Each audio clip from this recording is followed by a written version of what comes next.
Once upon a time there lived in a valley in Scotland a boy about 12 years of age, the son of a shepherd. His mother was dead, and he had no sister or brother.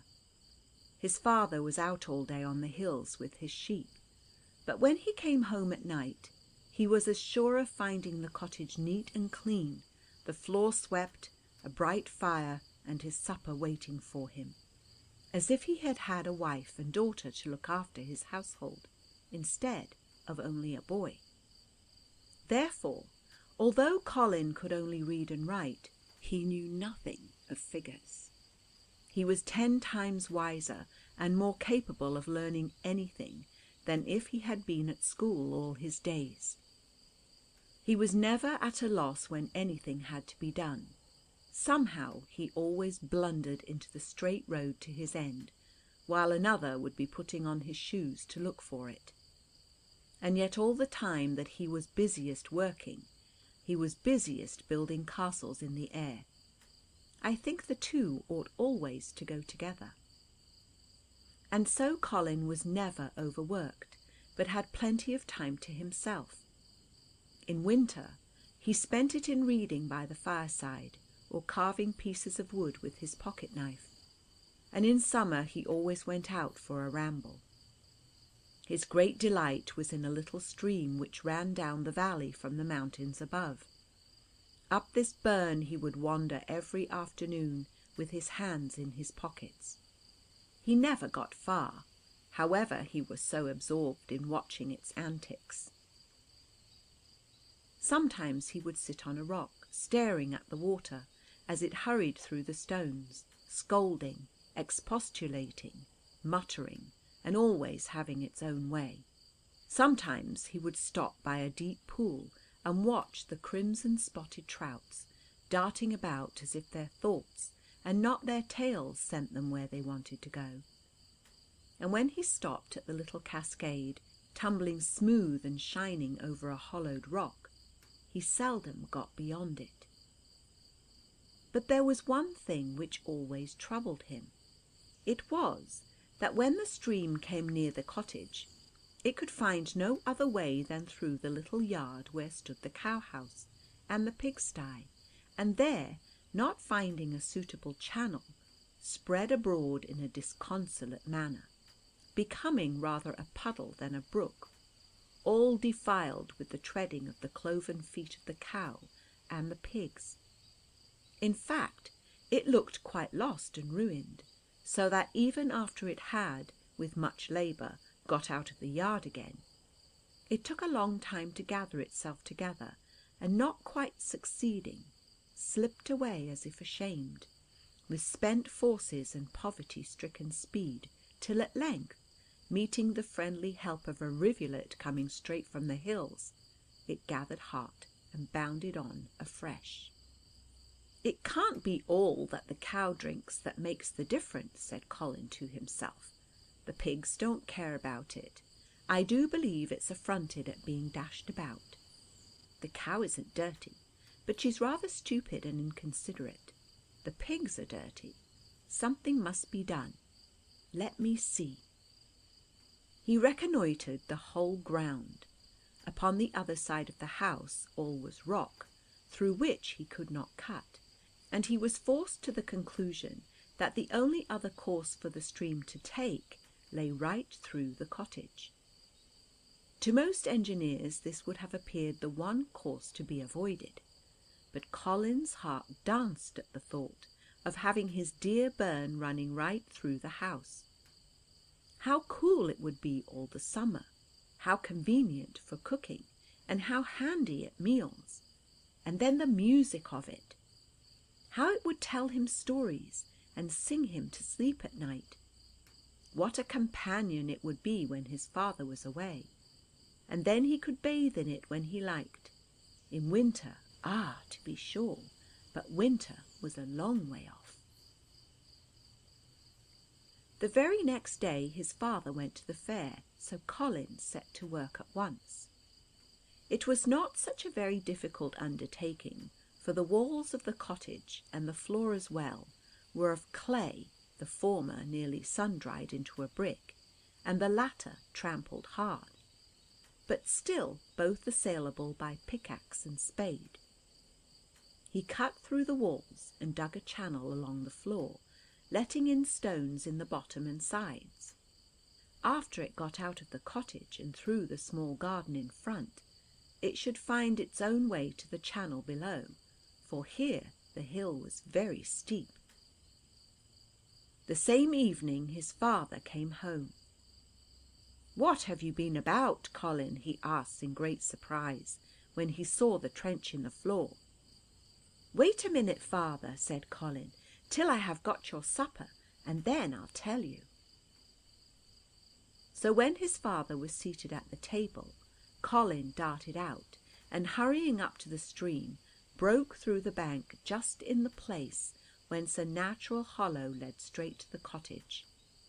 The stream dashed out like a wild creature from a cage, faster than he could follow, and shot through the wall of the cottage. His father gave a shout, and when Colin went in, he found him sitting with his spoon halfway to his mouth, and his eyes fixed on the muddy water which rushed foaming through his floor. "It will soon be clean, father," said Colin, "and then it will be so nice." His father made no answer, but continued staring. Colin went on with a long list of the advantages of having a brook running through your house. At length his father smiled and said, "You are a curious creature, Colin, but why shouldn't you have your fancies as well as older people? We'll try it a while, and then we'll see about it." The fact was, Colin's father had often thought what a lonely life the boy's was, and it seemed hard to take from him any pleasure he could have. So out rushed Colin at the front to see how the brook would take the shortest way headlong down the hill to its old channel. And to see it go tumbling down that hill was a sight worth living for. "It is a mercy," said Colin. "It has no neck to break, or it would break 20 times in a minute. It flings itself from rock to rock right down, just as I should like to do, if it weren't for my neck." All that evening he was out and in without a moment's rest, now up to the beginning of the cut, now following the stream down to the cottage, then through the cottage and out again at the front door to see it dart across the garden and dash itself down the hill. At length his father told him he must go to bed. He took one more peep at the water, which was running quite clear now, and obeyed. His father followed him presently. The bed was about a couple of yards from the edge of the brook, and as Colin was always first up in the morning, he slept at the front of the bed. So he lay for some time, gazing at the faint glimmer of the water in the dull red light from the sod-covered fire, and listening to its sweet music as it hurried through to the night again, till its murmur changed into a lullaby and sung him fast asleep. Soon he found that he was coming awake again. He was lying listening to the sound of the busy stream, but it had gathered more sounds since he went to sleep amongst the rest, one of the boards knocking together, and a tiny chattering and sweet laughter, like the tinkling of heather bells. He opened his eyes.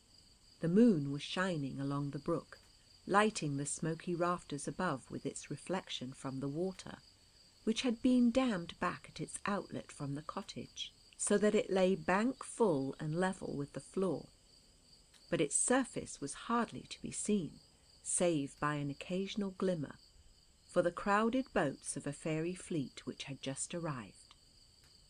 The sailors were as busy as sailors could be, mooring along the banks or running their boats high and dry on the shore. Some had little sails which glimmered white in the moonshine, half lowered, or blowing out in the light breeze that crept down the course of the stream. Some were pulling about through the rest, oars flashing, tiny voices calling, tiny feet running, tiny hands hauling at ropes that ran through blocks of shining ivory. On the shore stood groups of fairy ladies in all colours of the rainbow, green predominating, waited upon by gentlemen all in green, but with red and yellow feathers in their caps. The Queen had landed on the side next to Colin, and in a few minutes 20 dances were going at once along the shores of the fairy river, and there lay great Colin's face just above the bedclothes, glowering at them like an ogre. At last, after a few dances, he heard a clear, sweet, ringing voice say, "I've had enough of this. I'm tired of doing like the big people. Let's have a game of hey cockalorum jig." That instant every group sprang asunder, and every fairy began a frolic on his own account. They scattered all over the cottage, and Colin lost sight of most of them. While he lay watching the antics of 2 of those near him, who behaved more like clowns at a fair than the gentlemen they had been a little while before, he heard a voice close to his ear, but though he looked everywhere about his pillow, he could see nothing. The voice stopped the moment he began to look, but began again as soon as he gave it up. "You can't see me. I'm talking to you through a hole in the head of your bed." "Don't look," said the voice. "If the Queen sees me, I shall be pinched. Oh, please don't." The voice sounded as if its owner would cry presently, so Colin took great care not to look. It went on. "Please, I am a little girl, not a fairy. The Queen stole me the minute I was born, 7 years ago, and I can't get away. I don't like the fairies. They are so silly, and they never grow any wiser. I grow wiser every year. I want to get back to my own people. They won't let me. They make me play at being somebody else all night long and sleep all day. That's what they do themselves, and I should so like to be myself. The Queen says that's not the way to be happy at all, but I do want very much to be a little girl. Do take me." "How am I to get you?" asked Colin in a whisper, which sounded, after the sweet voice of the changeling, like the wind in a field of dry beans. "The Queen is so pleased with you that she is sure to offer you something. Choose me. Here she comes." Immediately he heard another voice, shriller and stronger, in front of him, and looking about, saw standing on the edge of the bed a lovely little creature, with a crown glittering with jewels, and a rush for a sceptre in her hand, the blossom of which shone like a bunch of garnets. "You great staring creature," she said, "your eyes are much too big to see with. What clumsy hobgoblins you thick folk are." So saying, she laid her wand across Colin's eyes. "Now then, stupid," she said, and that instant Colin saw the room like a huge barn, full of creatures about 2 feet high. The beams overhead were crowded with fairies, playing all imaginable tricks, scrambling everywhere, knocking each other over, throwing dust and soot in each other's faces, grinning from behind corners, dropping on each other's necks and tripping up each other's heels. 2 had got hold of an empty eggshell, and coming behind one sitting on the edge of the table and laughing at someone on the floor, tumbled it right over him, so that he was lost in the cavernous hollow. But the lady fairies mingled in none of these rough pranks. Their tricks were always graceful, and they had more to say than to do. But the moment the Queen had laid her wand across his eyes, she went on. "Know, son of a human mortal, that thou hast pleased a queen of the fairies. Lady as I am over the elements, I cannot have everything I desire. One thing thou hast given me. Years have I longed for a path down this rivulet to the ocean below. Your horrid farmyard ever since your great-grandfather built this cottage, was the one obstacle. For we fairies hate dirt, not only in houses but in fields and woods as well, and above all in running streams. But I can't talk like this any longer. I tell you what, you are a dear good boy, and you shall have what you please. Ask me for anything you like." "May it please your Majesty," said Colin very deliberately, "I want a little girl that you carried away some 7 years ago, the moment she was born. May it please your Majesty?" "I want her." "It does not please my Majesty," cried the Queen, whose face had been growing very black. "Ask for something else." "Then whether it pleases your Majesty or not," said Colin bravely, "I hold your Majesty to your word. I want that little girl, and that little girl I will have, and nothing else." "You dare to talk so to me, you thick?" "Yes, your Majesty." "Then you shan't have her." "Then I'll turn the brook right through the dunghill," said Colin. "Do you think I'll let you come into my cottage to play at high jinks when you please, if you behave to me like this?" And Colin sat up in bed and looked the Queen in the face. And as he did so he caught sight of the loveliest little creature peeping round the corner at the foot of the bed. And he knew she was the little girl because she was quiet and looked frightened and was sucking her thumb. Then the Queen, seeing with whom she had to deal, and knowing that queens in fairyland are bound by their word, began to try another plan with him.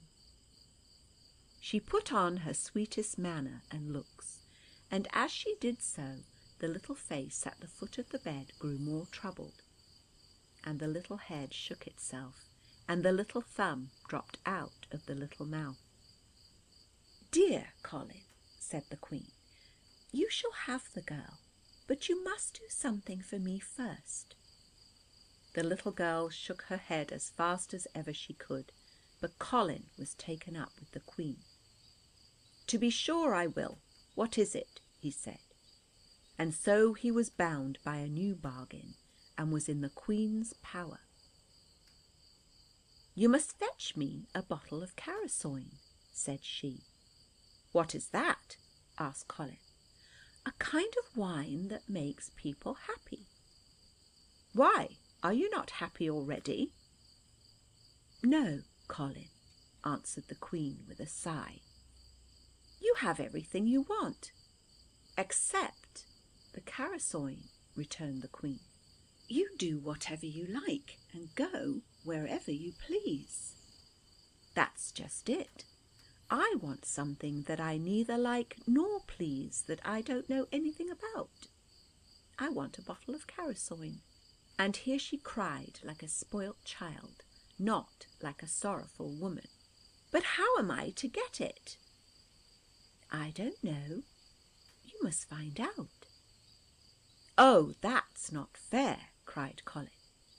But the Queen burst into a fit of laughter that sounded like the bells of 100 frolicking sheep, and bounding away to the side of the river, jumped on board of her boat, and like a swarm of bees gathered the courtiers and sailors, 2 creeping out of the bellows, 1 at the nozzle and the other at the valve, 3 out of the basket hilt of the broadsword on the wall, 6 all white out of the meal tub, and so from all parts of the cottage to the riverside. And amongst them Colin spied the little girl creeping on board the Queen's boat, with her pinafore to her eyes, and the Queen was shaking her fist at her. In 5 minutes more they had all scrambled into the boats, and the whole fleet was in motion down the stream. In another moment the cottage was empty, and everything had returned to its usual size. "They'll be all dashed to pieces on the rocks," cried Colin, jumping up and running into the garden. When he reached the fall there was nothing to be seen but the swift plunge and rush of the broken water in the moonlight. He thought he heard cries and shouts coming up from below, and fancied he could distinguish the sobs of the little maiden whom he had so foolishly lost. But the sounds might be only those of the water, for to the different voices of a running stream there is no end. He followed its course all the way to its old channel, but saw nothing to indicate any disaster. Then he crept back to his bed, where he lay thinking what a fool he had been, till he cried himself to sleep over the little girl who would never grow into a woman. In the morning, however, his courage had returned, for the word Carasoyn was always saying itself in his brain. People in fairy stories, he said, always find what they want. Why should not I find this Carasoyn? It does not seem likely, but the world doesn't go round by likely, so I will try. But how was he to begin? When Colin did not know what to do, he always did something. So as soon as his father was gone to the hill, he wandered up the stream down which the fairies had come. But I needn't go on so, he said, for if the Carasoyn grew in the fairies' country, the Queen would know how to get it. All at once he remembered how he had lost himself on the moor when he was a little boy, and had gone into a hut and found there an old woman spinning. And she had told him such stories and shown him the way home. So he thought she might be able to help him now, for he remembered that she was very old then, and must be older and still wiser now. And he resolved to go and look for the hut, and ask the old woman what he was to do. So he left the stream and climbed the hill, and soon came upon a desolate moor. The sun was clouded, and the wind was cold, and everything looked dreary, and there was no sign of a hut anywhere. He wandered on, looking for it, and all at once found that he had forgotten the way back. At the same instant he saw the hut right before him, and then he remembered. It was when he had lost himself that he saw it the former time. It seems the way to find some things is to lose yourself, said he to himself. He went up to the cottage, which was like a large beehive built of turf, and knocked at the door. "Come in, Colin," said a voice, and he entered, stooping low. The old woman sat by a little fire, spinning after the old fashion, with a distaff and spindle. She stopped the moment he went in. "Come and sit down by the fire," she said, "and tell me what you want." Then Colin saw that she had no eyes. "I am very sorry you are blind," he said.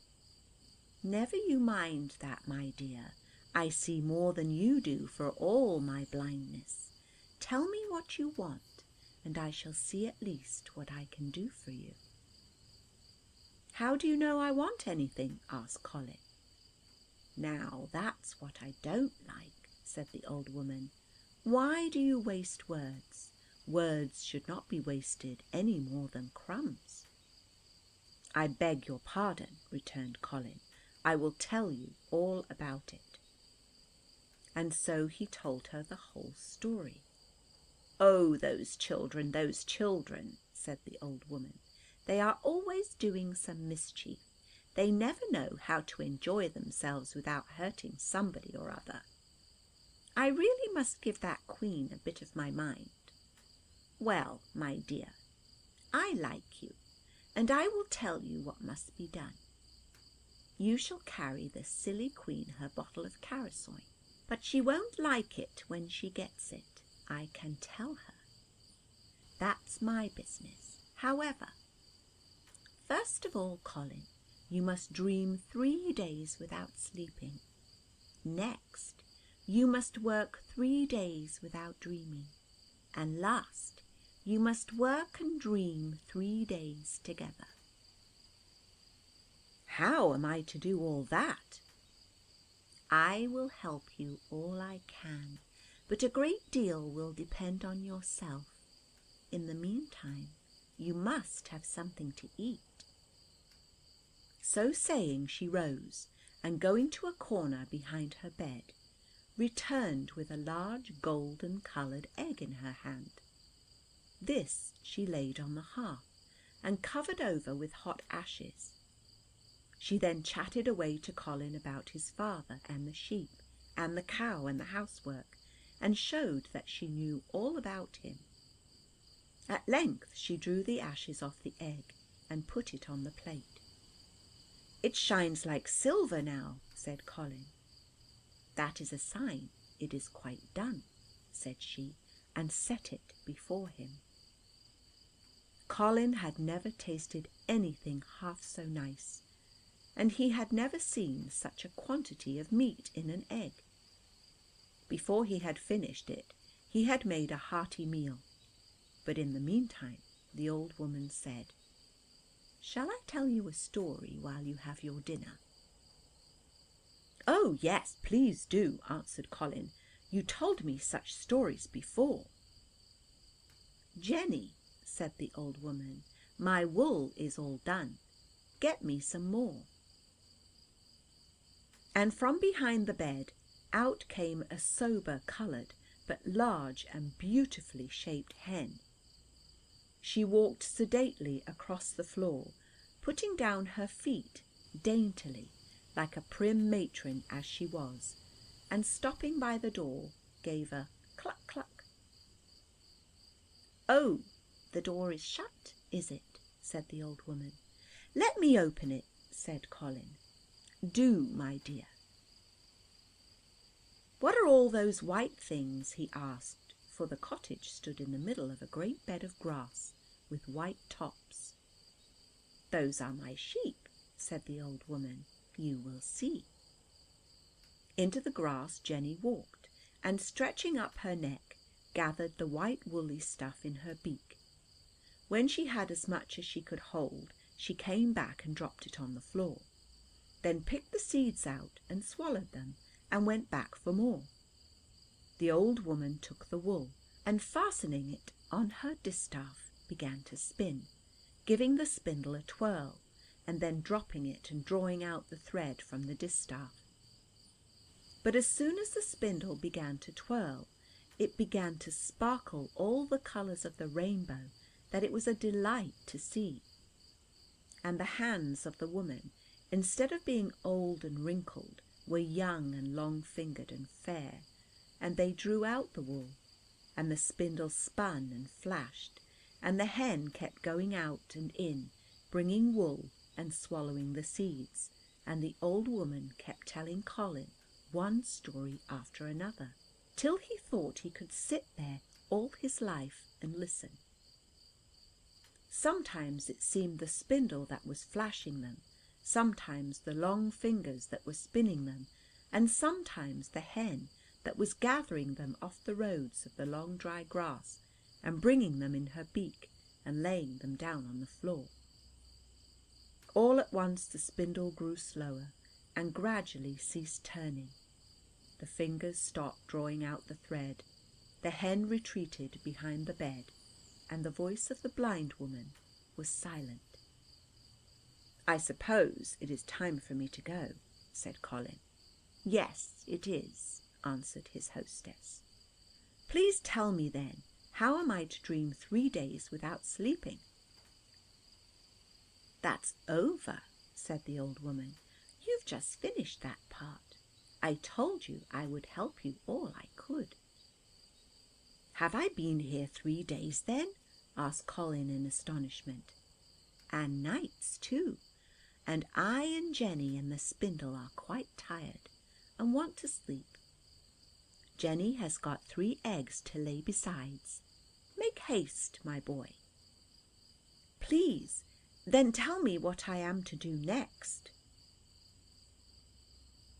"Jenny will put you in the way. When you come where you are going, you will tell them that the old woman with the spindle desires them to lift Cumberbone Crag a yard higher, and to send a flue under stone-starvit moss. Jenny, show Colin the way." Jenny came out with a surly cluck, and led him a good way across the heath by a path only a hen could have found. But she turned suddenly and walked home again. Colin could just perceive something suggestive of a track, which he followed till the sun went down. Then he saw a dim light before him, keeping his eye upon which he came at last to a smithy where, looking in at the open door, he saw a huge hump-backed smith working a forehammer in each hand. He grinned out of the middle of his breast when he saw Colin and said, come in, my youngsters will be glad of you." He was an awful-looking creature with a great hare lip and a red ball for a nose. Whatever he did speak, or laugh, or sneeze, he did not stop working one moment. As often as the sparks flew in his face, he snapped at them with his eyes, which were the colour of a half-dead coal, now with this one, now with that, and the more sparks they got into them, the brighter his eyes grew. The moment Colin entered, he took a huge bar of iron from the furnace and began laying on it so with his 2 forehammers that he disappeared in a cloud of sparks, and Colin had to shut his eyes and be glad to escape with a few burns on his face and hands. When he had beaten the iron till it was nearly black, the smith put it in the fire again and called out 100 odd names. "Here, gob, shag, latchet, liquor, freestone, grey wacket, mousetrap, potato pot, blob, blotch, blunker." And ever as he called, one dwarf after another came tumbling out of the chimney, in the corner of which the fire was roaring. They crowded about Colin and began to make hideous faces and spit fire at him, but he kept a bold countenance. At length one pinched him, and he could not stand that, but struck him hard on the head. He thought he had knocked his own hand to pieces, it gave him such a jar, and the head rung like an iron pot. "Come, come, young man," cried the smith, "you keep your hands off my children."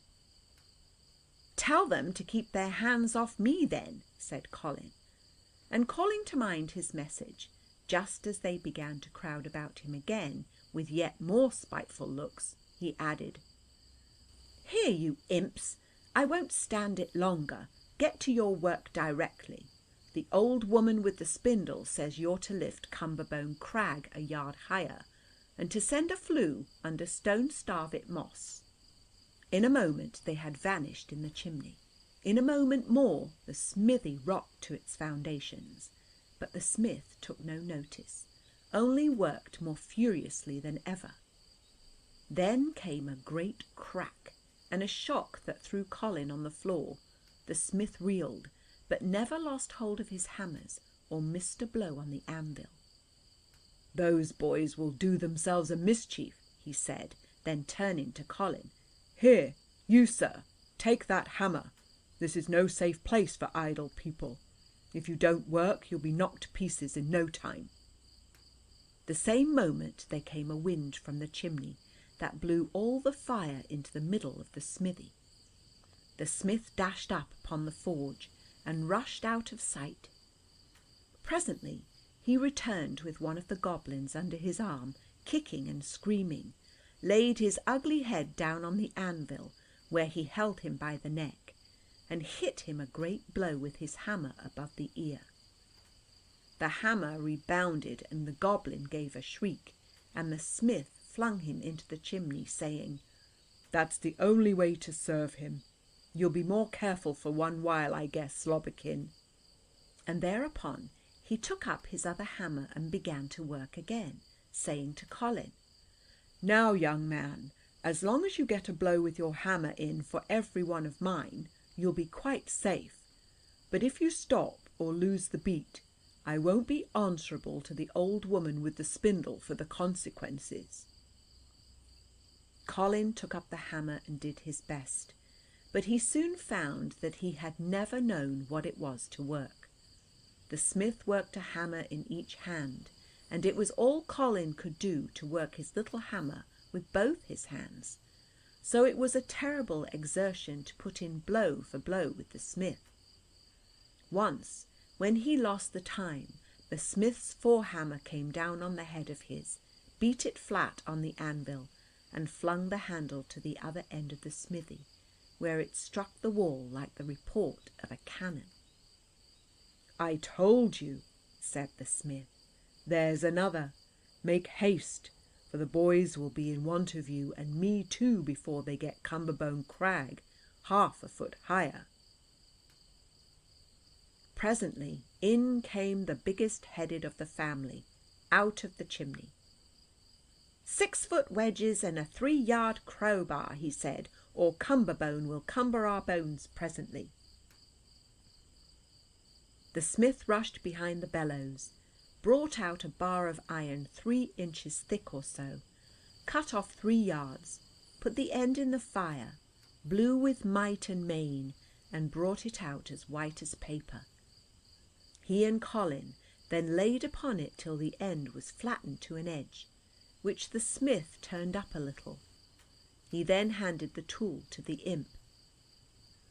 "Here, Gob," he said, "run with it, and the wedges will be ready by the time you come back."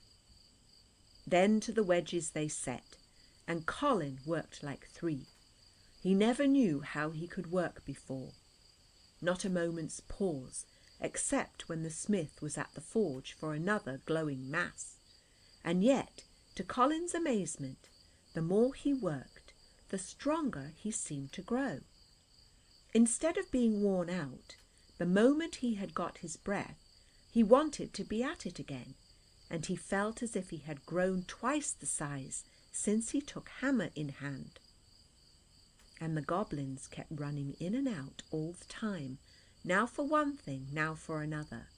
Colin thought if they made use of all the tools they fetched, they must be working very hard indeed.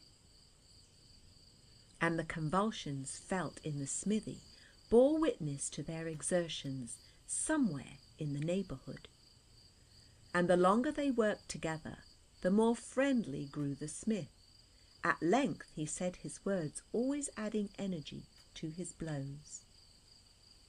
"What does the old woman want to improve Stone Starvit Moss for?" "I didn't know she did want to improve it," returned Colin. "Why, anybody may see that. First she wants Cumberbone Crag a yard higher, just enough to send the north-east blast over the moss without touching it.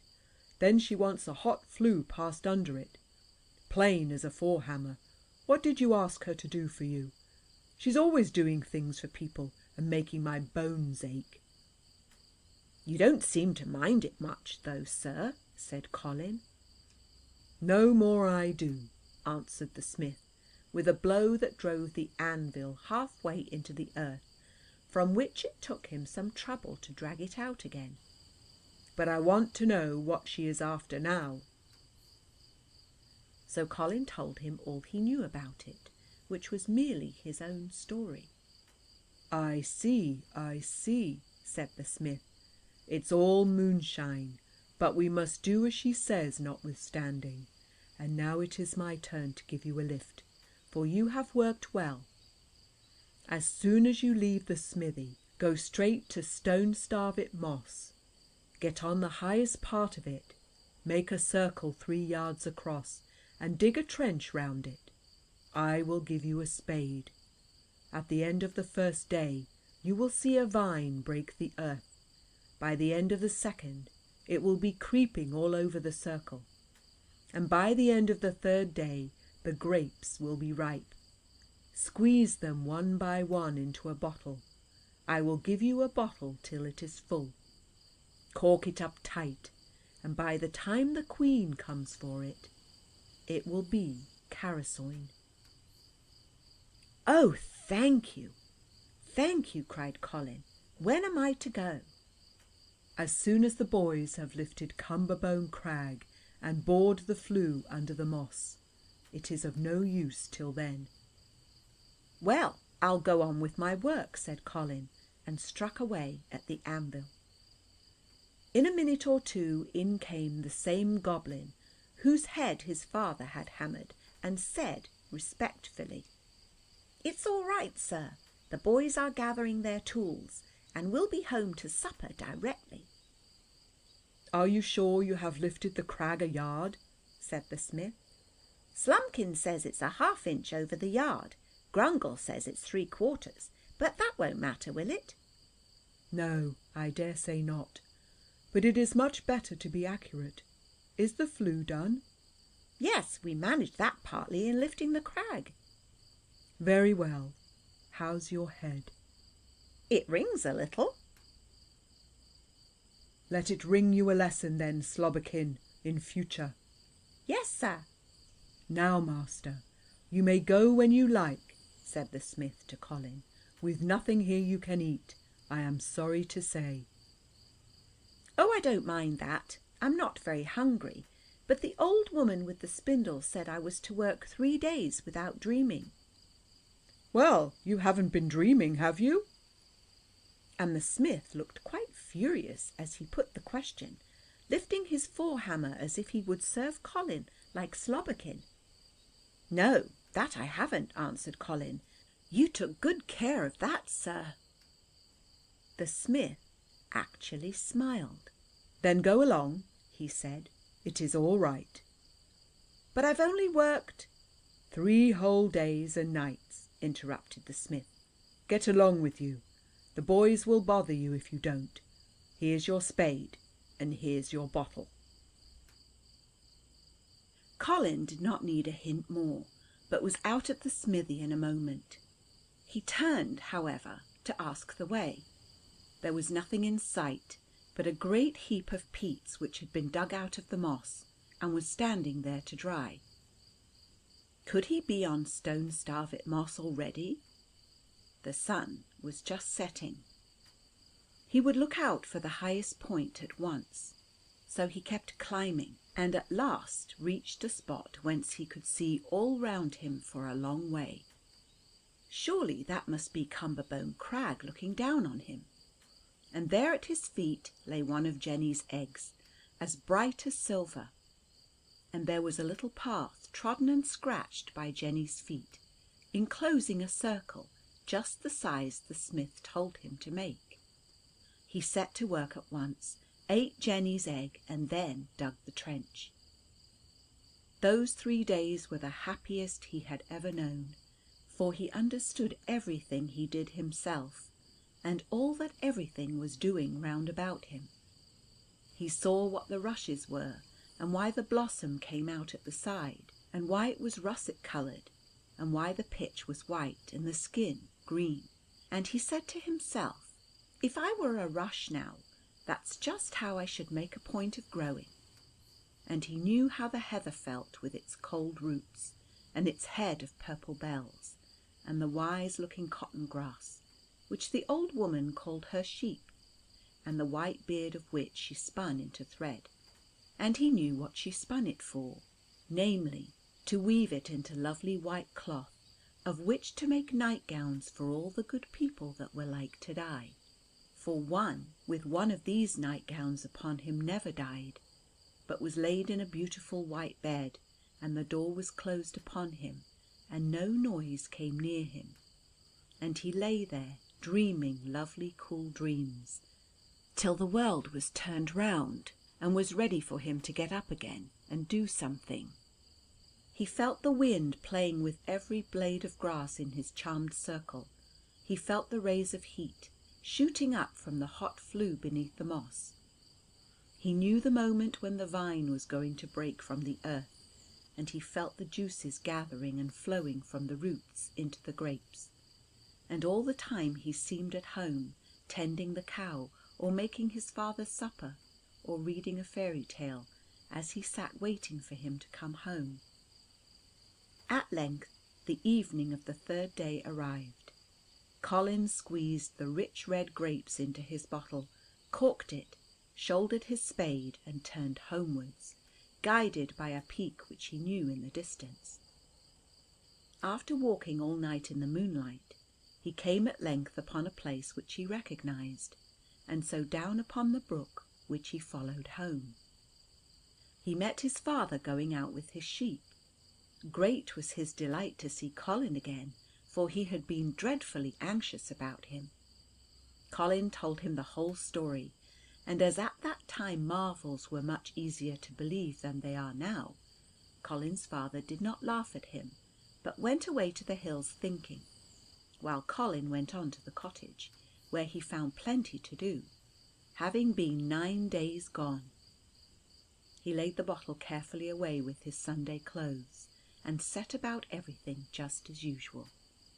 But though the fairy brook was running merrily as ever through the cottage, and although Colin watched late every night, and latest when the moon shone, no fairy fleet came glimmering and dancing in along the stream. Autumn was there at length, and cold fogs began to rise in the cottage, and so Colin turned the brook into its old course, and filled up the breaches in the walls and the channel along the floor, making all close against the blasts of winter. But he had never known such a weary winter before. He could not help constantly thinking how cold the little girl must be, and how she would be saying to herself, "I wish Colin hadn't been so silly and lost me."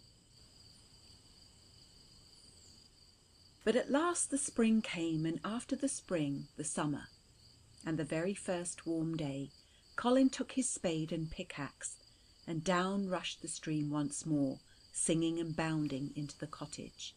Colin was even more delighted than he had been the first time, and he watched late into the night, but there came neither moon nor fairy fleet, and more than a week passed thus. At length, on the 9th night, Colin, who had just fallen asleep, opened his eyes with sudden wakefulness, and behold, the room was all in a glimmer with moonshine and fairy glitter. The boats were rocking on the water, and the Queen and her court had landed and were dancing merrily on the earthen floor. He lost no time. "Queen, Queen," he said, "I've got your bottle of Carasoyn." The dance ceased in a moment, and the Queen bounded upon the edge of his bed. "I can't bear the look of your great glaring ugly eyes," she said. "I must make you less before I can talk to you." So once more she laid her rush wand across his eyes, whereupon Colin saw them all 6 times the size they were before, and the Queen went on. "Where is the Carasoyn? Give it to me." "It is in my box under the bed. If your Majesty will stand out of the way, I will get it for you." The Queen jumped on the floor, and Colin, leaning from the bed, pulled out his little box and got out the bottle. "There it is, your Majesty," he said, but not offering it to her. "Give it to me directly," said the Queen, holding out her hand. "First, give me my little girl," returned Colin boldly. "Do you dare to bargain with me?" said the Queen angrily. "Your Majesty deigned to bargain with me first," said Colin. "But since then you tried to break all our necks. You made a wicked cataract out of there on the other side of the garden. Our boats were all dashed to pieces, and we had to wait till our horses were fetched. If I had been killed, you couldn't have held me to my bargain, and I won't hold to it now." "If you chose to go down my cataract," began Colin. "Your cataract?" cried the Queen. "All the waters that run from Loch Lonely are mine, I can tell you, all the way to the sea, except where they run through farmyards, your Majesty." "I'll rout you out of the country," said the Queen. "Meantime I'll put the bottle in the chest again," returned Colin. The Queen bit her lips with vexation. "Come here, changeling," she cried at length in a flattering tone, and the little girl came slowly up to her and stood staring at Colin with the tears in her eyes. "Give me your hand, little girl," said he, holding out his. She did so. It was cold as ice. "Let go her hand," said the Queen. "I won't," said Colin. "She's mine." "Give me the bottle, then," said the Queen. "Don't," said the child. But it was too late. The Queen had it. "Keep your girl," she cried with an ugly laugh. "Yes, keep me," cried the child. The cry ended in a hiss. Colin felt something slimy wriggling in his grasp, and looking down saw that instead of a little girl he was holding a great writhing worm. He had almost flung it from him, but recovering himself he grasped it tighter. "If it's a snake, I'll choke it," he said. "If it's a girl, I'll keep her." The same instant it changed to a little white rabbit, which looked him piteously in the face, and pulled to get its little forefoot out of his hand. But though he tried not to hurt it, Colin would not let it go. Then the rabbit changed to a great black cat, with eyes that flashed green fire. She sputtered and spit and swelled her tail, but all to no purpose. Colin held fast.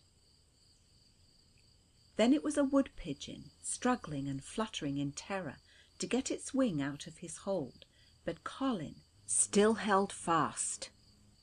All this time the Queen had been getting the cork out. The moment it yielded she gave a scream and dropped the bottle. The Carasoyn ran out, and a strange odour filled the cottage. The Queen stood shivering and sobbing beside the bottle, and all her court came about her, and shivered and sobbed too, and their faces grew ancient and wrinkled. Then the Queen, bending and tottering like an old woman, led the way to the boats, and her courtiers followed her, limping and creeping and distorted.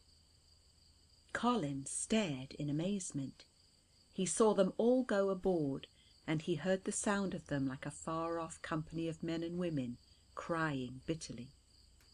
And away they floated down the stream, the rowers dipping no oar, but bending, weeping over them, and letting the boats drift along the stream.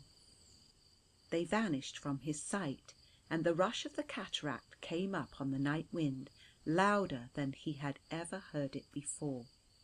But alas, when he came to himself, he found his hand relaxed, and the dove flown. Once more there was nothing left but to cry himself asleep, as he well might. In the morning he rose very wretched, but the moment he entered the cow-house, there, beside the cow on a milking stool, sat a lovely little girl, with just one white garment on her, crying bitterly. "I am so cold," she said, sobbing. He caught her up, ran with her into the house, put her into the bed, and ran back to the cow for a bowl of warm milk. This she drank eagerly, laid her head down, and fell fast asleep. Then Colin saw that though she must be 8 years old by her own account, her face was scarcely older than that of a baby of as many months. When his father came home, you may be sure he stared to see the child in the bed.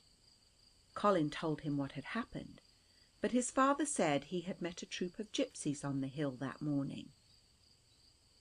"And you were always a dreamer, Colin, even before you could speak." "But don't you smell the Carasoyn still?" said Colin. "I do smell something very pleasant, to be sure," returned his father, "but I think it is the wallflower on the top of the garden wall. What a blossom there is of it this year! I am sure there is nothing sweeter in all fairyland, Colin." Colin allowed that. The little girl slept for 3 whole days, and for 3 days more she never said another word than, "I am so cold." But after that she began to revive a little, and to take notice of things about her. For 3 weeks she would taste nothing but milk from the cow, and would not move from the chimney corner.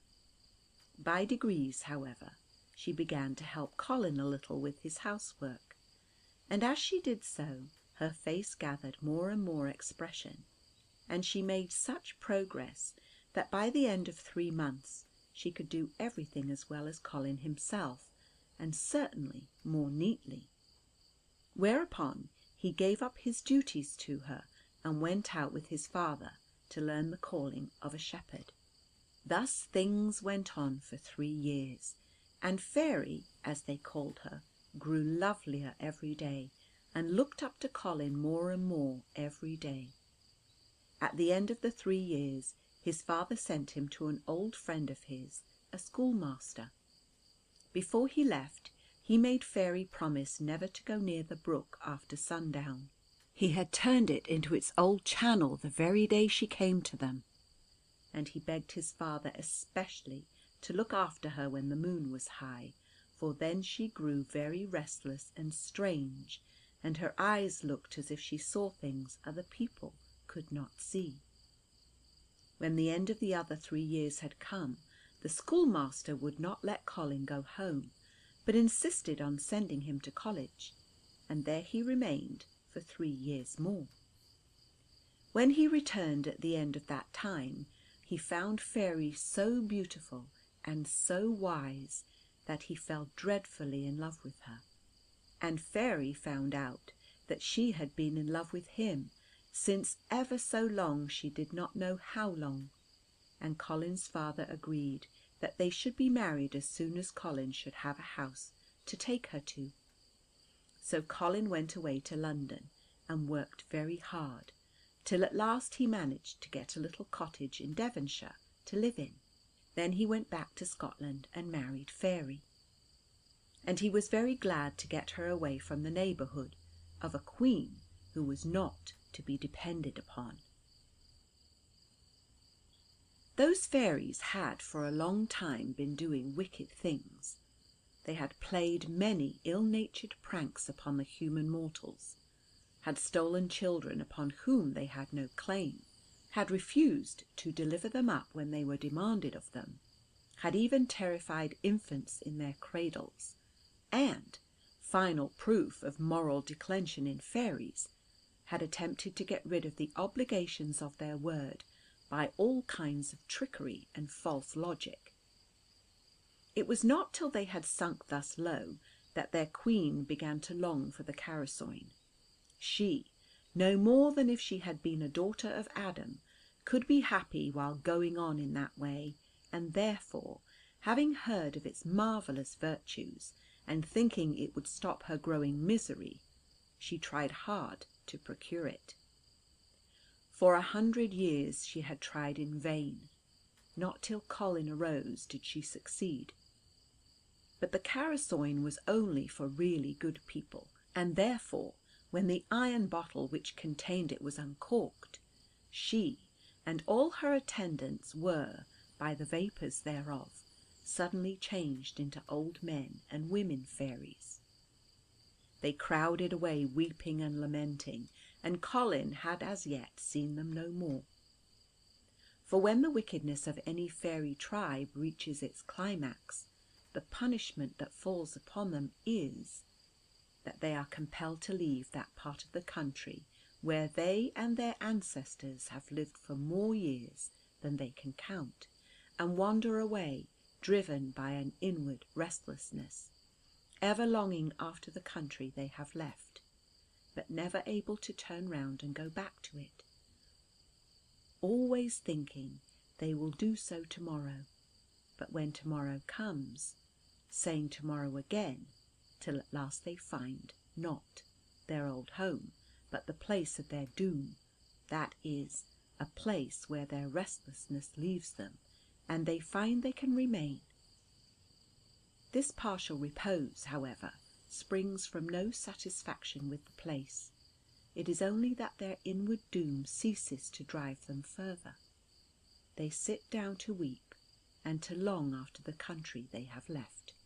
This is not because the country to which they have been driven is ugly, and inclement it may or may not be such. It is simply because it is not their country. If it would be, and it must be, torture to the fairy of a harebell to go and live in a hyacinth, a torture quite analogous to which many human beings undergo from their birth to their death, and some of them longer. For anything I can tell think what it must be for the tribe of fairies to have to go and live in a country quite different from that in and for which they were born. To the whole tribe, the country is what the flower is to the individual. And when a fairy is born to whom the whole country is what the individual flower is to the individual fairy, then the fairy is king or queen of the fairies, and always makes a new nursery rhyme for the young fairies, which is never forgotten. When, therefore, a tribe is banished, it is long before they can settle themselves into their new quarters. Their clothes do not fit them, as it were. They are constantly wriggling themselves into harmony with their new circumstances, which is only another word for clothes, and never quite succeeding. It is their punishment and something more. Consequently, their temper is not always of the evenest. Indeed, and in a word, they are as like human mortals as may well be, considering the differences between them. In the present case, you would say it was surely no great hardship to be banished from the heathy hills, the bare rocks, the wee trotting burnies of Scotland, to the rich valleys, the wooded shores, the great rivers, the grand ocean of the south of Devon. You may say they could not have been very wicked when this was all their punishment. If you do, you must have studied the human mortals to no great purpose. You do not believe that a man may be punished by being made very rich? I do. Anyhow, these fairies were not of your opinion, for they were in it. In the splendour of their Devon banishment, they sighed for their bare Scotland. Under the leafy foliage of the Devonshire valleys, with the purple and green ocean before them, that had seen ships of 1,000 builds, or on the shore, rich with shells and many-coloured creatures, they longed for the clear, cold, pensive, open sides of the far-stretching heathy sweeps, to which a grey, wild, torn sea, with memories only of Norsemen, whales, and mermaids, cried aloud. For the big rivers, on which reposed great old hulks scarred with battle, they longed after the rocks and stones and rowan and birch trees of the solitary burns. The country they had left might be an ill-favoured thing, but it was their own. Now, that which happens to the aspect of a country when the fairies leave it is that a kind of deadness falls over the landscape. The traveller feels the wind as before, but it does not seem to refresh him. The child sighs over his daisy chain, and cannot find a red-tipped one amongst all that he has gathered.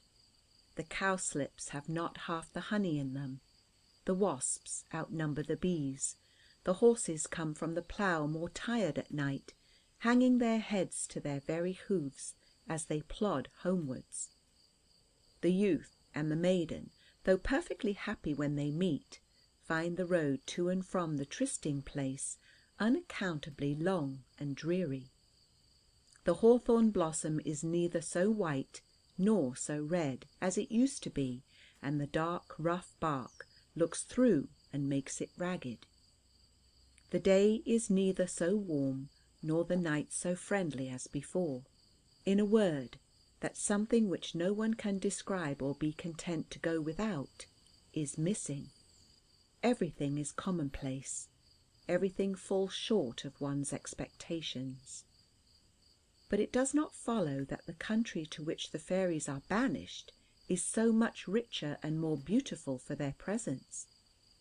If that country has its own fairies, it needs no more, and Devon, in especial, has been rich in fairies from the time of the Phoenicians, and ever so long before that. But supposing there were no aborigines left to quarrel with, it takes centuries before the new immigration can fit itself into its new home. Until this comes about, the queerest things are constantly happening. For however could a convolvulus grow right with the soul of a Canterbury bell inside it, for instance? The banished fairies are forced to do the best they can, and take the flowers the nearest they can find. When Colin and his wife settled then in their farmhouse, the same tribe of fairies was already in the neighbourhood, and was not long in discovering who had come after them. An assembly was immediately called. Something must be done, but what was disputed. Most of them thought only of revenge to be taken upon the children, but the Queen hesitated. Perhaps her sufferings had done her good. She suggested that before coming to any conclusion they should wait and watch the household. In consequence of this resolution they began to frequent the house constantly, and sometimes in great numbers. But for a long time they could do the children no mischief. Whatever they tried turned out to their amusement. They were 3, 2 girls and a boy, the girls 9 and 8, and the boy 3 years old. When they succeeded in enticing them beyond the home boundaries, they would at one time be seized with an unaccountable panic, and turn and scurry home without knowing why. At another, a great butterfly or dragonfly, or some other winged and lovely creature, would dart past them, and away towards the house, and they after it scampering, or the voice of their mother would be heard calling from the door. But at last their opportunity arrived. One day the children were having such a game.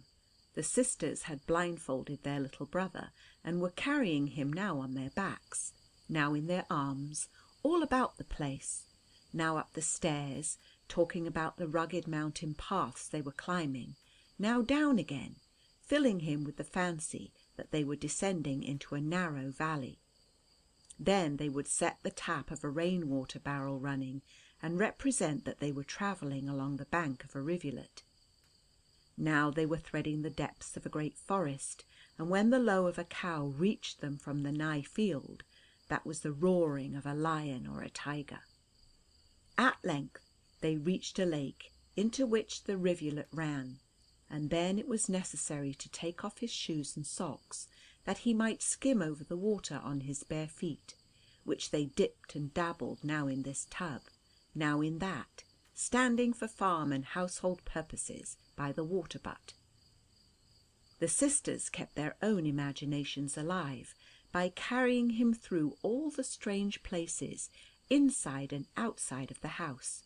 When they told him they were ascending a precipice, they were, in fact, climbing a rather difficult ladder up to the door of the hayloft.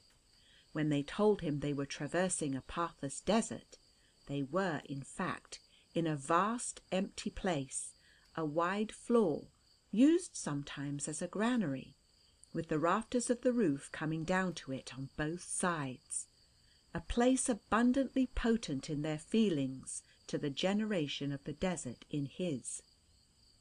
When they were wandering through a trackless forest, they were, in fact, winding about amongst the trees of a large orchard, which in the moonlight was vast enough for the fancy of any child.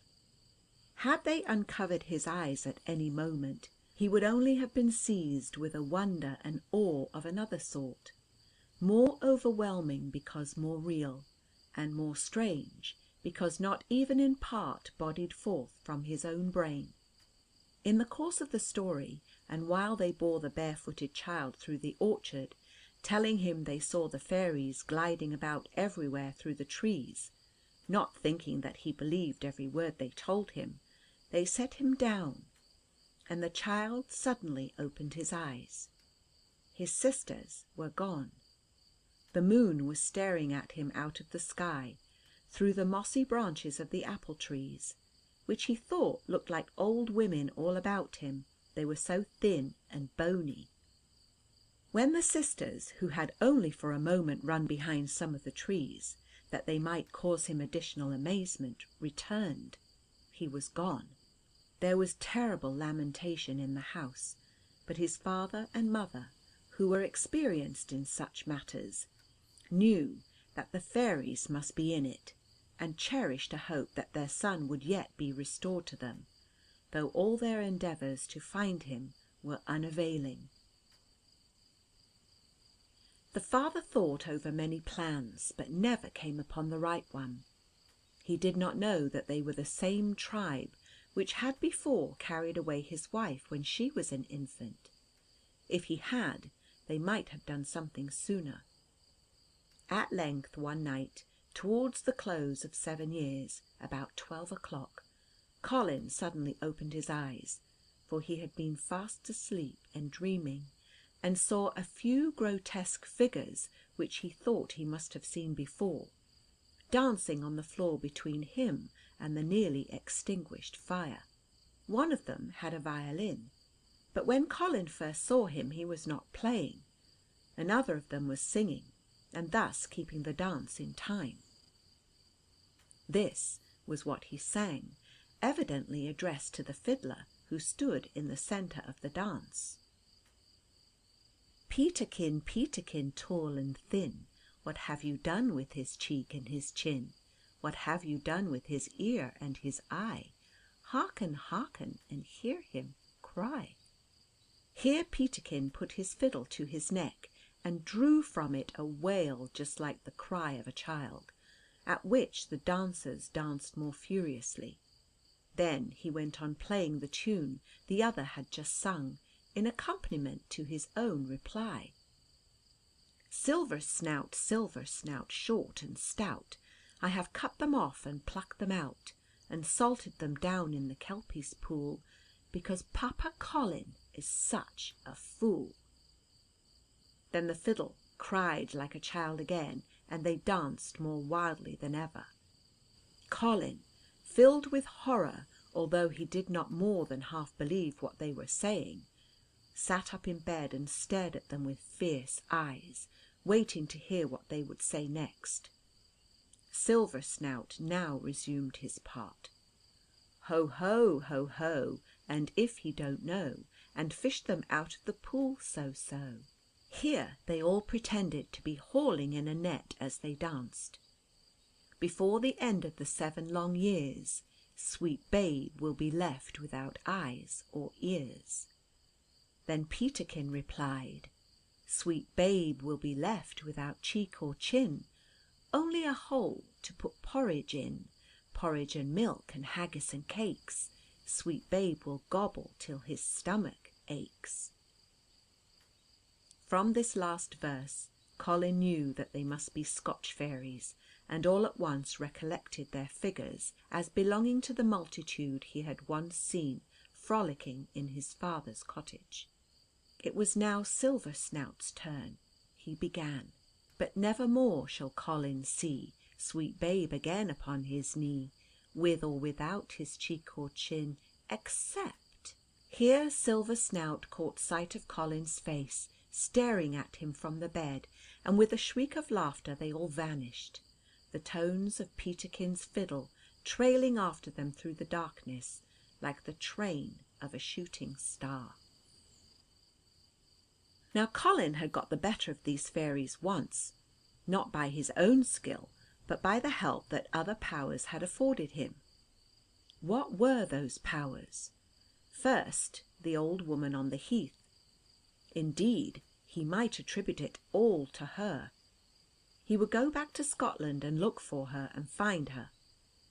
But the old woman was never found except by the seeker losing himself. It could not be done otherwise. She would cease to be the old woman and become her own hen, if ever the moment arrived when any one found her without losing himself. And Colin, since that time, had wandered so much all over the moor, wide as it was, that lay above his father's cottage, that he did not believe he was able to lose himself there any more. He had yet to learn that it did not so much matter where he lost himself, provided only he was lost. Just at this time Colin's purse was nearly empty, and he set out to borrow the money of a friend who lived on the other side of Dartmoor. When he got there he found that he had gone from home. Unable to rest, he set out again to return. It was almost night when he started, and before he had got many miles into the moor it was dark, for there was no moon, and it was so cloudy that he could not see the stars. He thought he knew the way quite well, but as the track even in daylight was in certain places very indistinct, it was no wonder that he strayed from it and found that he had lost himself. The same moment that he became aware of this, he saw a light away to the left. He turned towards it and found it proceeded from a little hive-like hut, the door of which stood open. When he was within a yard or two of it, he heard a voice say, "Come in, Colin, I'm waiting for you." Colin obeyed at once, and found the old woman seated with her spindle and distaff, just as he had seen her when he was a boy on the moor above his father's cottage. "How do you do, mother?" he said. "I am always quite well. Never ask me that question." "Well then, I won't any more," returned Colin. "But I thought you lived in Scotland." "I don't live anywhere, but those that will do as I tell them will always find me when they want me." "Do you see yet, mother?" "See? I always see so well that it is not worth while to burn eyelight, so I let them go out. They were expensive." Where her eyes should have been there was nothing but wrinkles. "What do you want?" she resumed. "I want my child. The fairies have got him." "I know that." "And they have taken out his eyes." "I can make him see without them." "And they've cut off his ears," said Colin. "He can hear without them." "And they've salted down his cheek and his chin." "Now I don't believe that," said the old woman. "I heard them say so myself," returned Colin. "Those fairies are worse liars than any I know, but something must be done. Sit down and I'll tell you a story." "There's only 9 days of the 7 years left," said Colin, in a tone of expostulation. "I know that as well as you," answered the old woman. "Therefore I say, there is not time to be lost. Sit down and listen to my story. Here, Jenny." The hen came pacing solemnly out from under the bed. "Off to the sheep shearing, Jenny, and make haste, for I must spin faster than usual. There are but 9 days left." Jenny ran out at the door with her head on a level with her tail, as if the kite had been after her. In a few moments she returned with a bunch of wool, as they called it, though it was only cotton from the cotton grass that grew all about the cottage, nearly as big as herself, in her bill, and then darted away for more. The old woman fastened it on her distaff, drew out a thread to her spindle, and then began to spin. And as she spun, she told her story fast, fast, and Jenny kept scampering out and in, and by the time Colin thought it must be midnight, the story was told, and 7 of the 9 days were over. "Colin," said the old woman, "now that you know all about it, you must set off at once." "I am ready," answered Colin, rising. "Keep on the road. Jenny will show you till you come to the cobbler's. Tell him the old woman with the distaff requests him to give you a lump of his wax." "And what am I to do with it?" "The cobbler always knows what his wax is for." And with this answer the old woman turned her face towards the fire, for although it was summer, it was cold at night on the moor. Colin, moved by sudden curiosity, instead of walking out of the hut after Jenny, as he ought to have done, crept round by the wall and peeped in the old woman's face. There, instead of wrinkled blindness, he saw a pair of flashing orbs of light, which were rather reflected on the fire than had the fire reflected in them. But the same instant the hut and all that was in it vanished. He felt the cold fog of the moor blowing upon him, and fell heavily to the earth. When he came to himself, he lay on the moor still. He got up and gazed around. The moon was up, but there was no hut to be seen. He was sorry enough now that he had been so foolish. He called Jenny, Jenny, but in vain. What was he to do?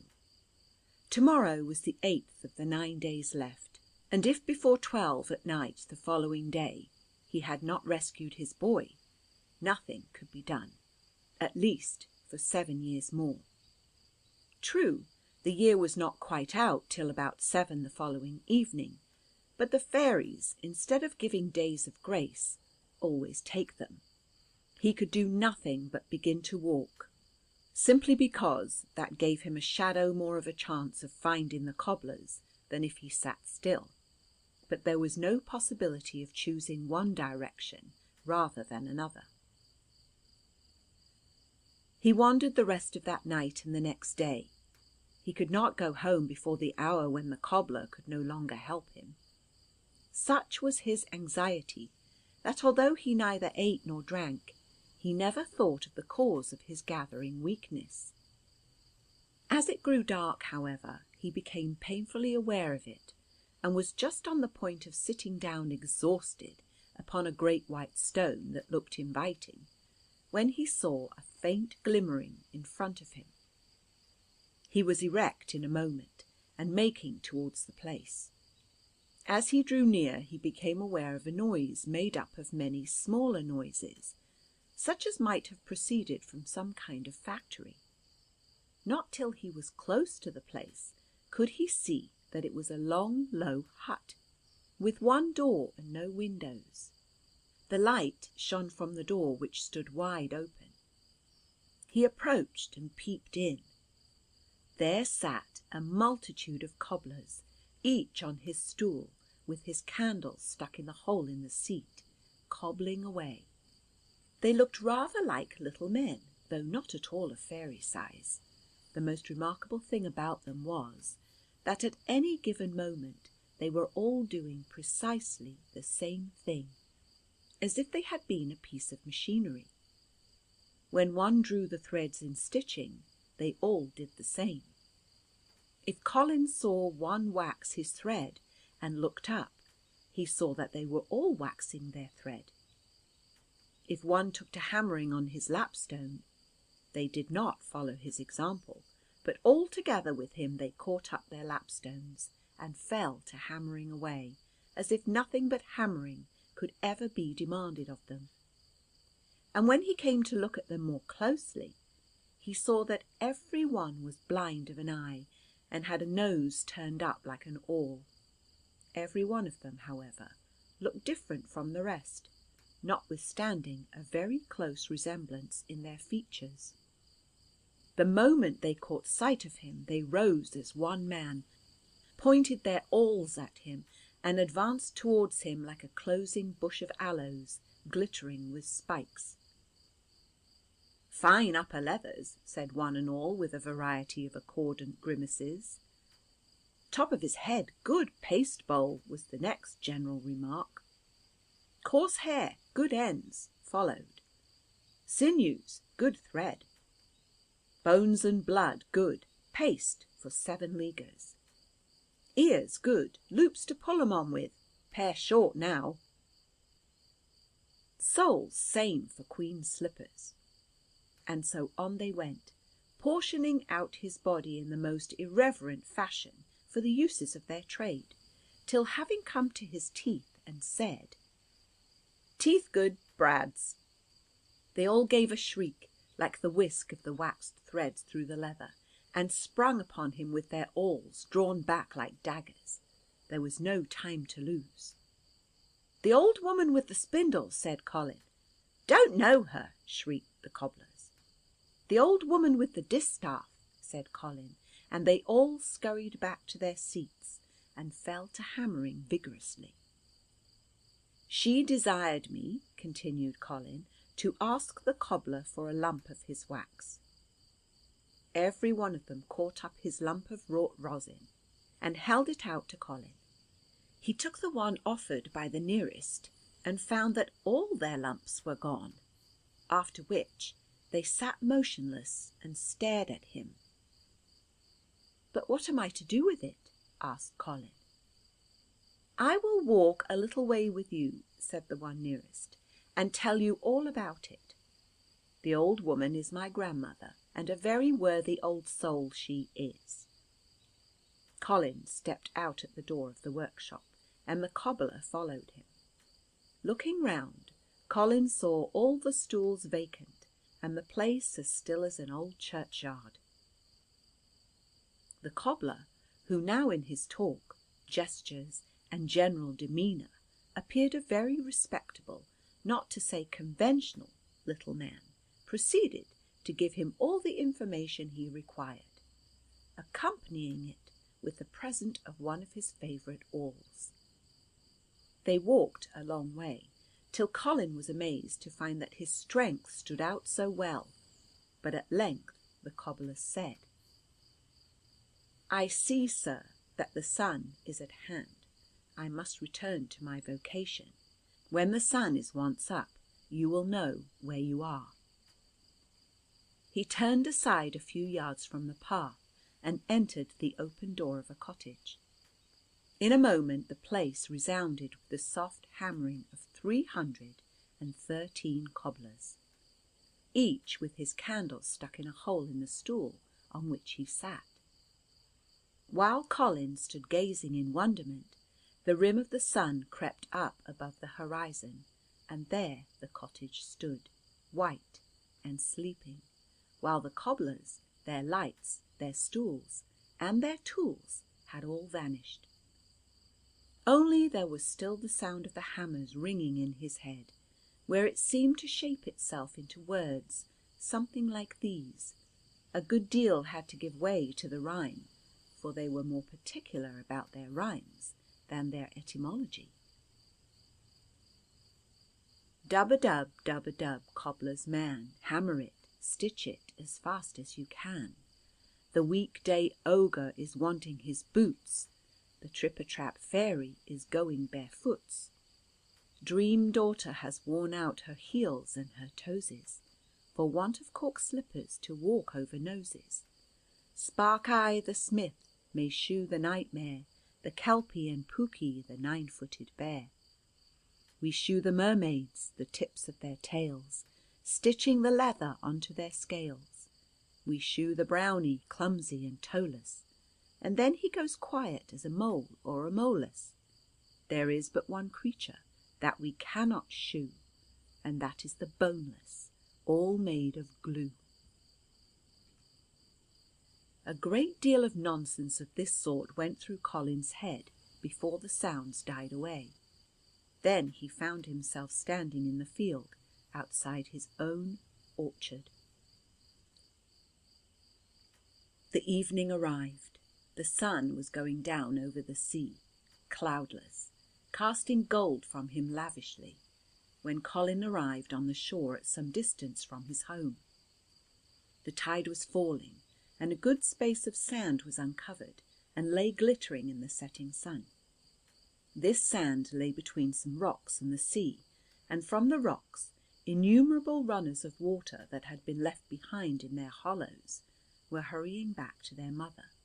These occasionally spread into little shallow lakes, resting in hollows in the sand. These lakes were in a constant ripple from the flow of the little streams through them, and the sun shining on these multitudinous ripples, the sand at the bottom shone like brown silk, watered with gold. Only that the golden lines were flitting about like living things, never for a moment in one place. Now Colin had no need of fairy ointment to anoint his eyes and make him able to see fairies. Most people need this, but Colin was naturally gifted. Therefore, as he drew near a certain high rock, which he knew very well, and from which many streams were flowing back into the sea, he saw that the little lakes about it were crowded with fairies, playing all kinds of pranks in the water.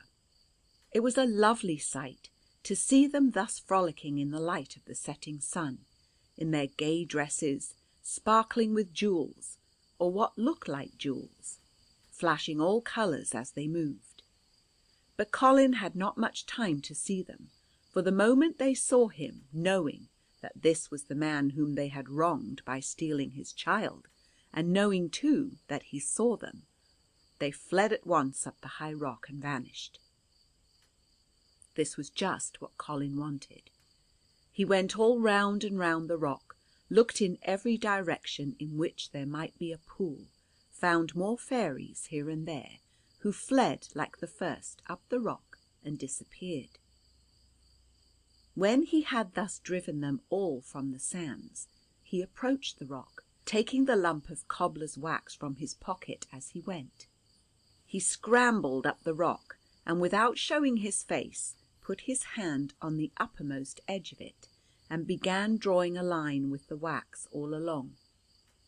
He went creeping round the rock, still drawing the wax along the edge, till he had completed the circuit. Then he peeped over. Now in the heart of this rock, which was nearly covered at high water, there was a big basin known as the Kelpie's Pool, filled with sea water and the loveliest seaweed and many little sea animals, and this was a favourite resort of the fairies. It was now, of course, crowded. When they saw his big head come peeping over, they burst into a loud fit of laughter, and began mocking him and making game of him in 100 ways. Some made the ugliest faces they could, some queer gestures of contempt, others sung bits of songs, and so on, while the queen sat by herself on a projecting corner of the rock, with her feet in the water, and looked at him sulkily. Many of them kept on plunging and swimming and diving and floating while they mocked him, and Colin would have enjoyed the sight much if they had not spoiled their beauty and their motions by their grimaces and their gestures. "I want my child," said Colin. "Give him his child," cried one. Thereupon a dozen of them dived and brought up a huge sea slug, a horrid creature like the lump of blubber, and held it up to him, saying, "There he is, come down and fetch him."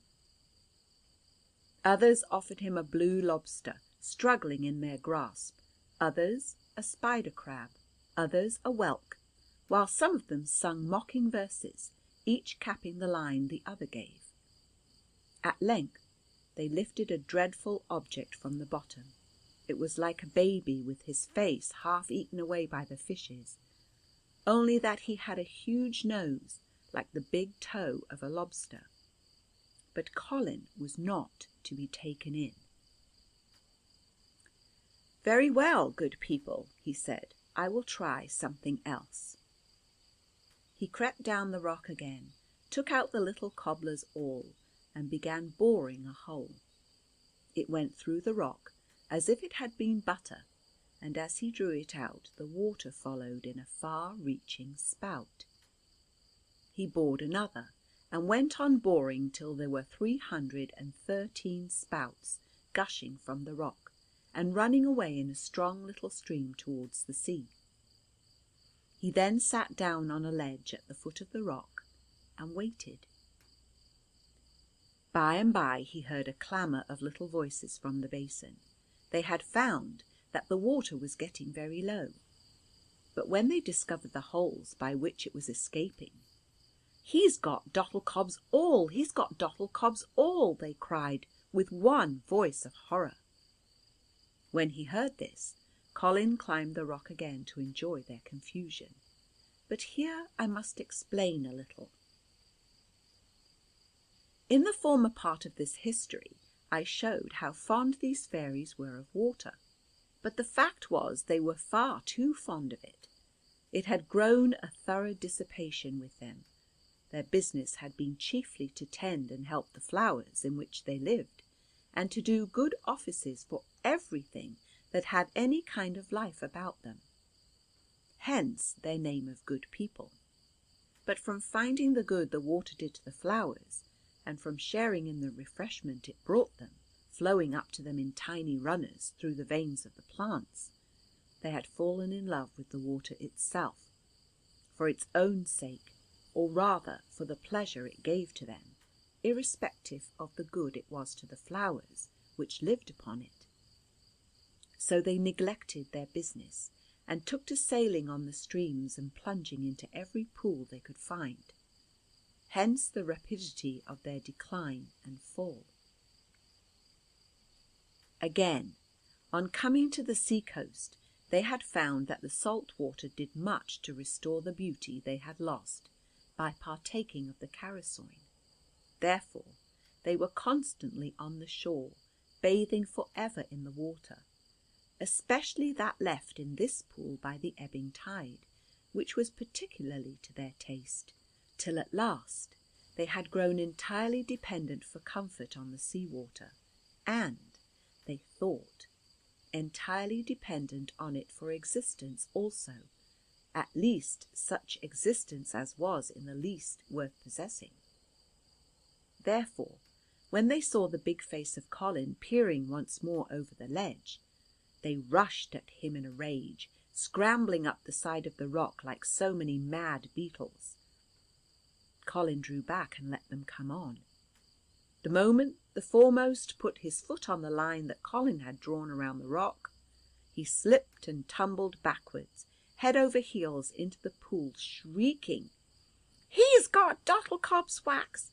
He's got Dottlecob's wax!" screamed the next, as he fell backwards after his companion, and this took place till no one would approach the line.